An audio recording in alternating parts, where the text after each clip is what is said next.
نعود مشاهدينا الكرام إلى الشوط الثاني في كلاسيكو وقمة الجولة في ملعب أولمبي سوسة بين الترجي التونسي والنجم الرياضي الساحلي.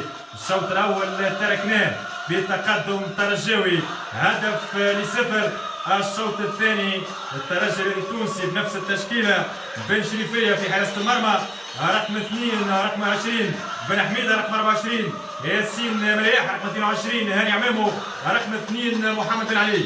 وسط الميدان كوليبالي لاعب ارتكاز رقم 15، رقم 5 بن رمضان، رقم 11 المغربي بوغرين. وفي الهجوم الهوني رقم 10 رياض بن عياد الجزائري، رقم 9 والبدري رقم 8. ينطلق الشوط الثاني اللي كما قلت وحكيت تقدم فيه الترجي بهدف لصفر في اولى الاشواط.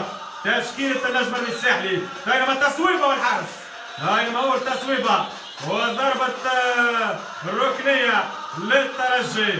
الترجي بداية قوية، بداية ممتازة للترجي. هذه الكرة وهذه اللمسة وهذه اللمحة من الترجي، ركنية للترجي التونسي، كرة للترجي ركنية في أولى الدقائق في الشوط الثاني. تتوزع الكرة خطيرة خطيرة بالراس مرة أولى مرة ثانية بالدفاع وتمشي للترجي. ما زالت كرة ترجوية، الترجي يضغط، الترجي يضغط من اجل الهدف الثاني والنجم يحاول تعديل النتيجة. هذه هي قصة وحكاية ورواية الشوط الثاني.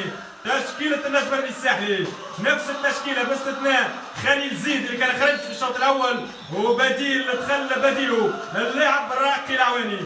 تشكيلة النجم: حراسة المرمى لعلي جمل، في الدفاع علي البريدي 8، 4 محمد أمين كشيش، 24 عبد الرزاق بوزرة، 12 بليغ الجمالي. وسط الميدان الكاميروني جاك كمبي رقم 20، رقم 23 أسامة عبيد، رقم 28 راقي العواني. البديل في الشوط الثاني بطبيعة الحال.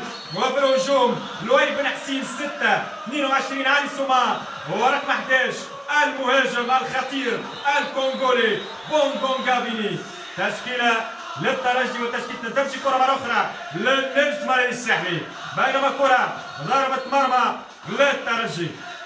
قلت لقاء صعب، لقاء مرتقب ومنتظر بين أقوى زوج جمعيات في تونس في الوقت الحاضر.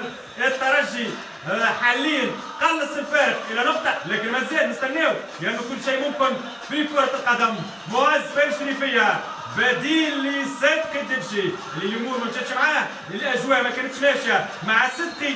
نبيل موفق او غير موفق هذا سنكتشفوه مع نهايه الموسم الحالي للترجي. الترجي اللي ينتظروا لقاء صعب اكيد في الشامبيونز ليج في مجموعه ضمت الزمالك المصري، الفريق الجزائري بلوزداد، وفريق المريخ المريخاوي القادم من درمان. بينما تمشي كره خطيره، التوزيع على مازال خطيره، ولا ماذا يقول الحكم؟ ماذا يقول محمد معروف اللي ساعدوه كل من توفيق احمد، هيلال السامي، محمد حنفي، ويراقبهم عبد الجليل بالحاج علي. اذا هذه الكره، هذه اللمسه، هذه اللمحه مش قال الحكم، قال مخالفه للركنيه للترجي. الترجي متقدم بهدف لصفر، يريد الثاني وليتوال النجمه تحاول التعديل. الترجي اللي حاليا بفارق نقطه يتاخر عن ليتوال والنجمه الساحليه. ركنيه في جمهور الساحل يشجع بقوه، تتوزع كره خطيره بالراس، الدفاع خطيره بالراس والدفاع.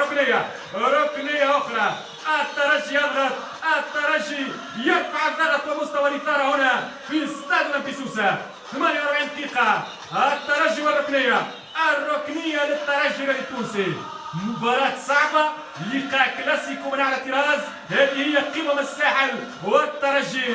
ذهابا فاز الترجي 2-0، ايابا يتقدم الترجي 1-0، لكن مازال تمشي كرة خطيرة والدفاع يدخل مرة أولى، يخرج كرة النجم الساحلي الكونتر، النجم المرتدة، ولكن الترجي مازال الترجي.